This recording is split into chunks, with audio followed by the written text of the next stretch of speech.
I was straight before I went skinny dipping with my gym friends. And all I want is to kiss him. He's also my roommate. There was one thing that I always did my best to prove. I was straight. Why did I do that? I wouldn't know. Except each time I felt even remotely attracted to a guy, I would freak out. And how did I think was the best way to manage that? Of course, by pretending I was as straight as a ruler. I would try to befriend a girl, appreciate her beauty, and then hope for the best. Most of the time, it failed at its job, and I ended up repeating all of that each time. Felt attracted to a guy. My best friend said I was being foolish. I flipped him off in response. He wouldn't understand the gay panic. I wasn't going to explain that to him anytime soon anyway. Why? Because I was as straight as a ruler. You're so miserable, Reeve, my dear best friend muttered, and swatted a hand in the air. I asked him what he was doing, and he replied he didn't like mosquito bites. Not being miserable, looking for girls, I defended myself. Looking for girls, he mimicked my words. Even if you're really into girls that much, I know Lucy isn't the kind of girl you'd be into. I sighed and locked my phone. She's a nice girl, but still not for you, he huffed and slid down beside me. Who gave you the freaks this time? No one, I answered and lay down on the grass. I'm straight. Who's been lying to you, man? He giggled. Is it Kit? I know it's fucking Kit. No, shut up, I hissed, but a blush decorated my cheeks anyways. Kit was, well, my roommate, but before being my roommate, he was my gym partner. In fact, the gym was where we had first interacted, and it was the reason why we first started living together in the first place. It all started several months ago when I joined the local gym. Kit was one of those gym goers and extremely friendly. He started a conversation between us and something clicked. I knew he had left an impact on me when I started looking for a girl the very next day after meeting him. I didn't find any, but Kit swore that he found me the friendliest in the gym. He wouldn't leave my side. After a while, meeting him became a routine, and it was unstoppable after that. I would panic and he would give me one of his smart-ass grins, and then we would repeat it all over again. Some 5 months ago, Kit asked if I knew a place he could rent out with someone. I was ready to tell him that I didn't know any such place, but Reeve was right beside me and informed him that I needed someone to split the bills with. What could I have done after that? Kit agreed right away, and then shifted into my apartment the same weekend after that. The fight against Kit was difficult, almost bordering insanity. I was still in search of a woman, but Reeve wouldn't stop shutting up with his glamorous provocations. And that was why we were here. That's not why we are here, Reeve corrected me, and you know that. Oh fuck, alright, so that wasn't the entire reason we were here. Obviously, it had to do with Kit. There was more to it. Kit had come down with a fever last week. As his friend and roommate, I decided to help him with it. I cooked him meals and soups. I gave him his medicine and even put his clothes in the washing machine. Once. And a little more than that as well. Yesterday, he got a lot better. Passion and happiness for helping him through his illness, he gathered me in his arms and kissed the back of my hand. Thank you, Brian, he said. He grinned again and I freaked out. That was part of the reason why we're here. Reeve balked at me. You did what? I rubbed the same place where Kit had placed a kiss yesterday. He kissed my hand. Reeve sputtered. That is so... Don't say it, I warned him. That is so gay, Brian, he screamed. And then he howled in laughter when I hit him. I knew this would happen the moment I saw Kit. When I walked into our shared apartment, I could smell the delicious smell wafting out of the kitchen. Even without thinking twice, I knew Kit was cooking something. I wasn't sure when he'd return, so I cooked something for you, Kit said, as a greeting. It's pancakes, nothing too fancy. I like pancakes, I replied, and stepped out of my shoes before walking into the washroom. I'll be back in 5. Sure, he called after me. I slammed the door shut. Why was he cooking for me? I sent out a message to Reeve. He sent me a grinning emoji and then left. I growled. What was I supposed to do now? Then suddenly, Kit knocked on the door. Brian, not to be a bother, but you've been in there for 15 minutes. Food will go cold. Just washing my hands, I replied and opened the tap. All right, I will serve us. I groaned into the silence. I knew what I was supposed to do. Would go out and face Kit, eat his food, and would go to sleep early. I sighed, opened the door, and smiled at him. You really didn't need to cook. When did you return from your practice? An hour or so ago, he replied. Do you like it? He asked. I'm literally stuffing it in my face, Kit. I don't know what to tell you. And I was. Kit proved himself to be an awesome pancake maker. I couldn't wait to see what else he could cook. Kit only gave me a little laugh and gave me another. Have some more. Thank you, I said, with a mouthful. It was after 10 when I heard the knock on my door. I looked at the closed door for a second, put on my shirt, and asked Kit to come in. He did so, but all in his half-naked glory. I I tried not to stare, but that was difficult when everything was right there for me to ogle. I reminded myself I was straight. The only reason I was staring was because I wanted the same kind of body structure. Nothing else. Thank you very much. Hey, sorry to disturb you, he said and closed the door after him. No, that's alright. What's up? I dragged my eyes away from the closed door to his face, and I did my best not to stare down. You remember that book I was asking for? If you could give it to me now, that'd be great. He then reminded me of the book I had promised him I would give him. Oh, right. That must have slipped my mind. Let me see. That's alright, he said and followed me after I searched for the book on my shelf. I wouldn't have bothered you right now, but I don't really feel sleepy. I can instead be a little useful then. Understandable, honestly. I was still looking for that book when I felt his presence right behind me. My breath hitched, but I willed myself to focus on the task at hand, finding the fucking book so that he could get the hell out of my bedroom. But it wasn't like I was nervous with such closeness. Instead, I felt excited. That scared the hell out of me. Here, he softly said and grabbed the book from the top shelf. Must have forgotten it. He smiled and nodded. That's all right. I'll leave you then. Good night. Night. When he closed the door, I fell on my bed, face first. What the hell is wrong with me? Hey, Brian, Kit called after me the next morning. Yeah? I asked. My friends are throwing a huge beachside party next weekend. Would you like to come with me? It will be fun with you. He had a hopeful smile, and I apparently had a hopeless heart. I nodded without thinking. I haven't been to a party in a long time, much less a beachside one. Do you mind if I bring Reeve with me? No, you can bring him. Alright, see you. Reeve looked surprised when I told him about the party, but then he said he shouldn't be so surprised because it was the Kit we're talking about. That man looked like the living embodiment of sexiness and cool. I rolled my eyes and told him that we were cool dudes too. He asked me to look into the mirror first before saying anything, so we did. We look nice, I told him. We look like starved Victorian kids, my lord. He touched his clothes. Maybe we should improve our dressing style? That should help. You look healthy, I said, and patted my cheeks. Hey, color returned to them. You literally had to wake up your skin, man. That's how bad it is. Shut up, I told him. Will you come or not? I'm sorry, he began. I'll have to turn down the offer. My cousins are coming over, and my mom wants me to come home and stay with them. It's just niceties. I started laughing. That sounded like torture, considering how annoying Reeve's cousins were. Maybe you deserve that. He grinned. Maybe I do, but hey, you'll get enough alone time with Kit. Instead of answering him, I decided to flip him off. 2 days later, Kit and I went grocery shopping. It was sort of a tradition that we'd set up to make sure there was an equal share of responsibilities on our shoulders. Plus, grocery shopping sounded like something that roommates did. It was I who recommended that to him, and now I regretted that decision. Why, one might wonder. I had reasons to feel that. And Kit was a central character, as he always was. He was standing in the corner, reading the ingredients of the list of some stuff that he wanted us to try. His friends had recommended that to him, and he was wondering if it would actually be healthy. Plus, we were gym freaks, as he liked to put it, and risking our health over some stuff like that, oh, he had to be absolutely sure. Huh, he muttered. What happened? I asked as I waited for him on the sidelines. Several people passed by us, and one even muttered some gibberish. They were annoyed, but I couldn't tell why. It wasn't like we were blocking them from anything. This is good, he said, and placed 2 packets in the cart. Really? What do they taste like? My friend said, it tastes like goodness, but we wouldn't know until we try it. He looked for other items. Trust his recommendations, to be honest. But sometimes they turn out to be pure trash. There's really no way to tell which time it would turn out to be a massive mess. Okay, I said. We need veggies too, right? I nodded. There's nothing in the fridge. Okay, now that's a problem, isn't it? He ushered us into another direction. Let's buy some vegetables first. Then came the most troubling night I have ever had with him. It was Saturday, and Kit asked if I had anything to do on Sunday. I didn't have any plans, and I told him the same. He grinned and asked if I wanted to watch a movie with him. That was a new suggestion. Never had Kit suggested that.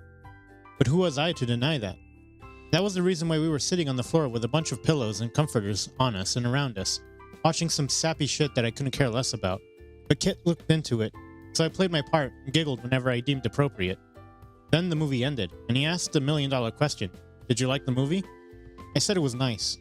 He tilted his head to the side. You did not pay attention. I said it was nice, I defended myself. Oh, Brian, you should have told me you didn't like it. We could have watched something else. But you looked like you were liking it, I said. He sighed. Well, next time it's your call. Thank you. Where are you going? He was getting up with a few pillows clutched in his hands. To my bedroom. I think we should sleep now. You can't sleep here, I suggested, because I'm definitely not getting up. He gave a little laugh. Are you sure? We'll get cooler soon. I'm fine, really. I slid under the comforter and peered at him. It's your call. Fine. He dropped the pillows and slid next to me. Night. Night, I replied and turned to the other side.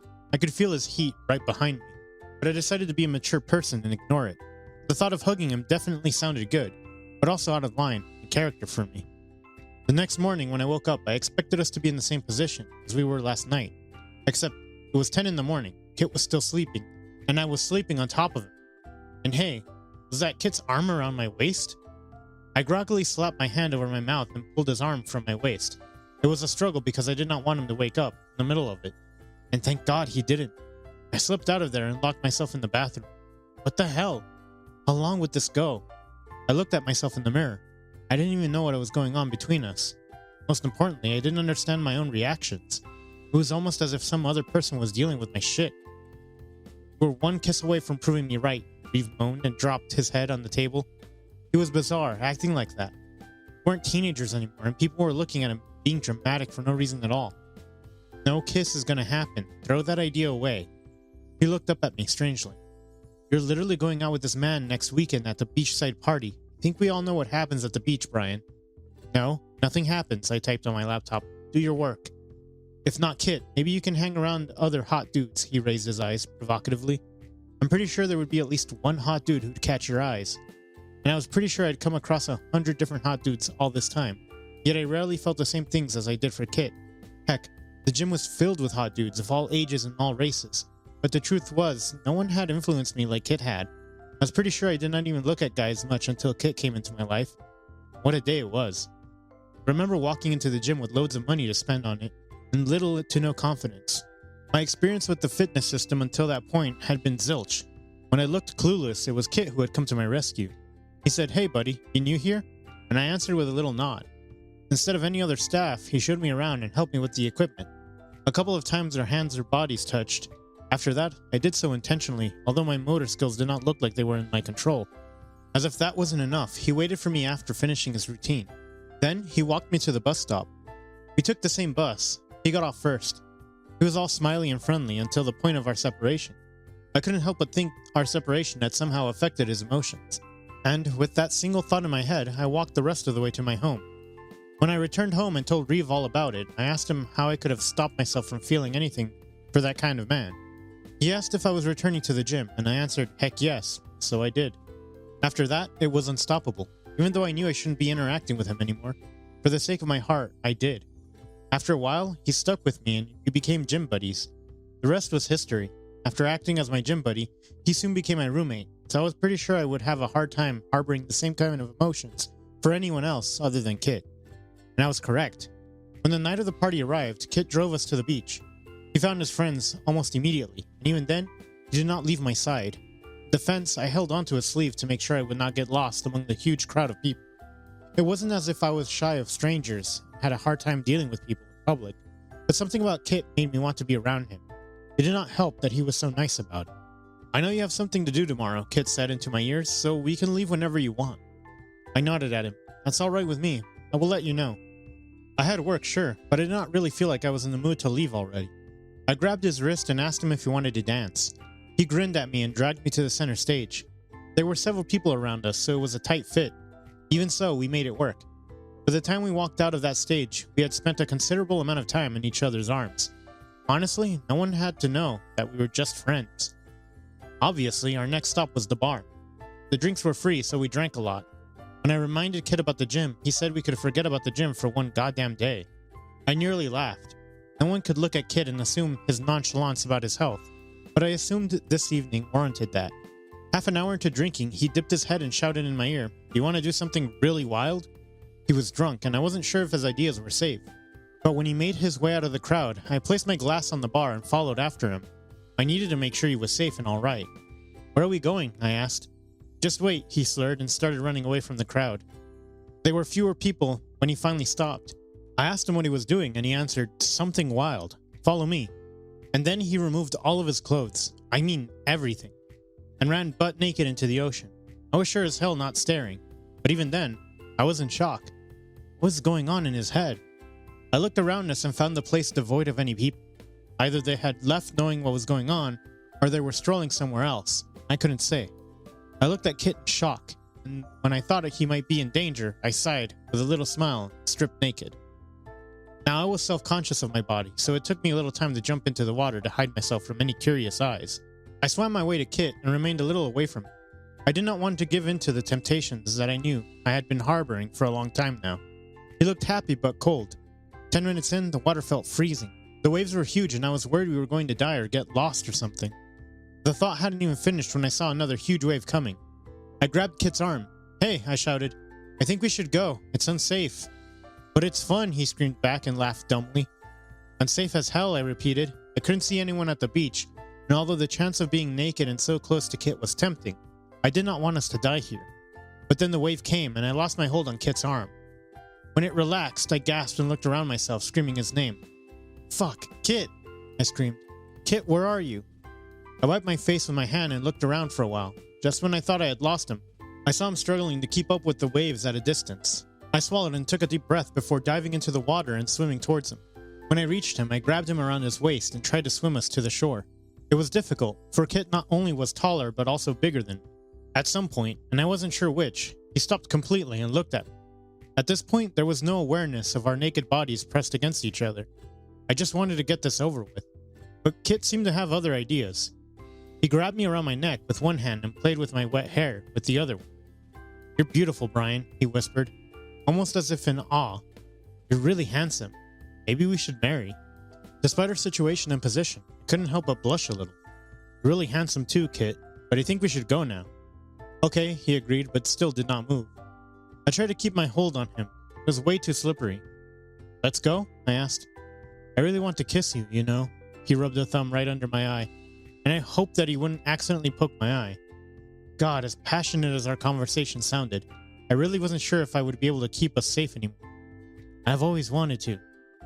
Despite my erratically beating heart, I started swimming towards the shore. He did not resist this time. I tried to focus on the task at hand instead of the words that he had said. Drunk people spoke their inner feelings, right? What were the chances that Kit had done the same just now? Somehow, we dressed and made our way to the car. I couldn't have called Reeve because I knew he would be fast asleep now, so I took it as my responsibility to drive us to our shared apartment. I desperately hoped no cop would stop us. I wanted us to go home and not to jail, in all places. Thankfully, we safely reached. I had to drag him into the elevator towards our apartment and into his bedroom.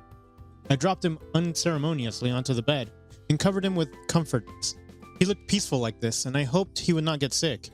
Even though I wanted to brush back his wet hair from his face, I couldn't muster the courage to do so. At least, not after that sudden confession. There was a lot to unpack there, in addition to the fact that my attraction to him might be mutual after all. That was freaky as well.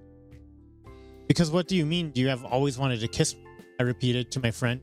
He seemed dumbfounded by everything he heard, although it was he who wanted something to happen between us. It was the morning after the party. I was still under the influence. My body would have enjoyed a little more rest, but I needed to talk to someone before finally facing Kit again. What if he remembered everything? "Well, you better ask him," Reeve replied. "And shouldn't he be worried about that? If he really feels that way, he literally let out everything drunkenly. But still, I don't want him to feel uncomfortable." "I don't think you can," Reeve mumbled.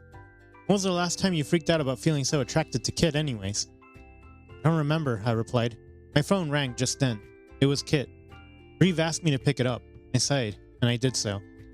"Hey," Kit said from the other end. "You busy with your stuff?" I replied that I was. I wasn't, but I told the lie anyway. "Alright then, I will not take too much of your time, but thank you for last night, Brian. I hope I didn't say or do anything foolish." "No, it's alright. You did nothing." From across the table, Reeve glared at me. He thought I was being stupid. I had no doubts about that. I knew that I was being stupid. "So, when are you coming home?" Kit asked. I hesitated. Why did he want to know? I almost always return home at the same time. "The usual time," I replied. "Why? Something's up?" No, nothing. I'll be waiting." I hung up the phone and looked at Reeve. He said we will be waiting. He grinned at me. Oh, I know what that means. When I returned to our apartment in the evening, Kit was once again cooking. When he saw me, he invited me to help him with it. He said it was almost done with everything but the salad. I freshened up and helped him with it. During that time, he remained quiet but close to me. Many times our fingers grazed, but neither he nor I pulled our hands away. In fact, it was he who returned to the topic of the previous night. "You said I did not say or do anything silly," he began suddenly. but I remember some things. I avoided his eyes. Yes, you did. I believed I couldn't possibly have lied now. You want to talk about it? He asked. I took a sharp breath. My face was flushed red and I was nervous for no reason. Yes, I wanted to talk to him about it. I wanted him to tell me what he meant by what he had said. I was both curious and nervous. More than anything, I wanted to know if he really felt the same kind of nervousness that I often felt around him. This nervousness was born out of my attraction for him, the single thing that threatened to reject all my preconceived notions about myself. Even then, I told him I was okay if he was okay with it. I was playing with words, and even he could see it. Regardless, he smiled and started talking about it. Anyway, you can bet that I tell the truth when I'm drunk. Those are mostly the things that I'm too afraid to say sober. I swallowed. Did he mean what I thought he meant?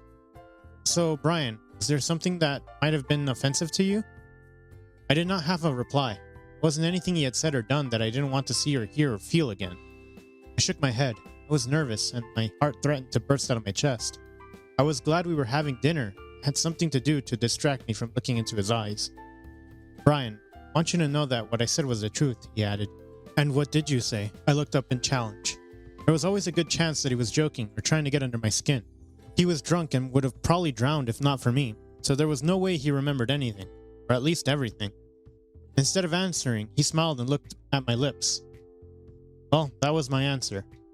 The same night, Kit decided we needed to watch another movie. It was not a romantic one this time, but horror. I was a fan of horror movies, and only psychological ones that got under my skin. But Kit's case was different. Even though he had chosen the movie, it was he who was screaming left and right at every jump scare. I laughed at him each time, good-naturedly, and he thankfully did not find any problem with that. By the time the movie ended, he suggested we sleep there instead of going to our bedrooms. I would have assumed it was because we were already comfortable and warm in our position. He did not want to disturb that. But the truth was far from that. He was scared. I laughed at him, and he rolled his eyes at me. Why did you even put it up then? I asked. I thought we would both be too scared to actually finish it, he replied. I giggled. I have been watching horror my whole life, Kit. I'm not scared of them. You should have told me. I patted his shoulder. It's alright. We can sleep here. But did we sleep? Obviously not. Lying so close to each other, it was hard to focus on anything else but Kit. At some point, Kit began singing some song and I joined him. It was pin drop silence otherwise, and we were the ones disturbing it. At some point, we started giggling. Even though there wasn't much light, I could still look into his eyes. And now, for whatever reason, the tension escalated. We stopped singing and just lay there, looking into each other's eyes without saying a word. I really did not know what happened, but perhaps it was the awareness that our affection was mutual. The fact that I did not protest or reject when he confessed that he meant everything he had said last night probably provoked this insane tension between us. And while I was still thinking about this sleepy as I was, I did not notice Kit leaning in until I felt his lips on mine. Although we were sleepy, it did not stop us from sleepily kissing each other. Not a word was spoken. I couldn't tell how long we kissed. I just remember that never did stop. The next morning when I woke up in his arms, I did not care to pull back. He was warm and comfortable, and I really wanted to feel that before leaving for work. Kit, for his part, did not remove himself from me either. Even though we did not talk about the kiss and this cuddle, we were content with it. I knew we would need to talk soon, but I was glad we did not need to speak for now. Nothing really changed after that, to be very honest. We still did the things that we did before we kissed, and in the same way as before. He cooked food for me and I did when I had the time. One of us did the laundry and the other just accepted it as part of living together. The shopping spree was the same. The only thing that changed was how we reacted to each other during these moments. And to say I was growing embarrassingly fond of staying close to Kit wouldn't be a lie. Like now, we were again out on our shopping spree when he held my hand. To my surprise, I did not hate the touch in public. I held his hand back, and he smiled at me. While we were paying the bill, I couldn't help but imagine kissing him. It was the only thing I often imagined these days. Kiss Kit, and keep kissing Kit. That seemed like the only goal of my life. Thankfully, Kit did not seem against it. You know, he began on our way to our home. I've been interested in you since the moment I saw you. Oh, I said. I thought it was during the time we were together. Yeah, he replied, rubbed the back of his neck. I always hoped that I would find an opportunity to kiss you. When I finally did, I couldn't believe it. When I did, I freaked out so much I started looking for girls to date. He started laughing. Seriously? He asked. I nodded. A little flush crawled up my cheeks. That was the first time I felt so much for a guy, and it messed up with everything I knew about myself. And I freaked out. I didn't know how to handle it. He grabbed my hand. Well, we can sit down and think about it now. Yeah, I agreed. Maybe I can help you, Kit said. I'd like that a lot, I replied, and leaned in to kiss him. It was unbelievable. It was hard to believe that there wasn't any need to circle around each other for so long. If only we had been brave enough to just confess. We spent months freaking out. It did not take us a day to kiss after a drunken moment. How insane was that? How many such moments did I miss? Besides all those questions, I couldn't help but be excited about what was to come. And oh, how was Reeve going to react now? Conclusion. Reeve found out on his own. He came over to our apartment, and the first thing he said was, "Fuck, I knew this would happen." He was sharp like that. Weeks after the first kiss, Kit and I went on our first date to a concert. After that, it wasn't too hard to find the time for each other. We were planning to go somewhere new to spend some time alone together, and I can only hope it will end well between us. Our gym subscription was still on, and hopefully we will make some more moments there. The end. We're always so scared of making the first move, thinking that everything could go wrong, but we never really ask ourselves, what if everything goes right? Why are we so faulty? Let us know what you think in the comments down below. Thanks for watching. Consider subscribing to become part of our Rainbow Force, and stay wholesome.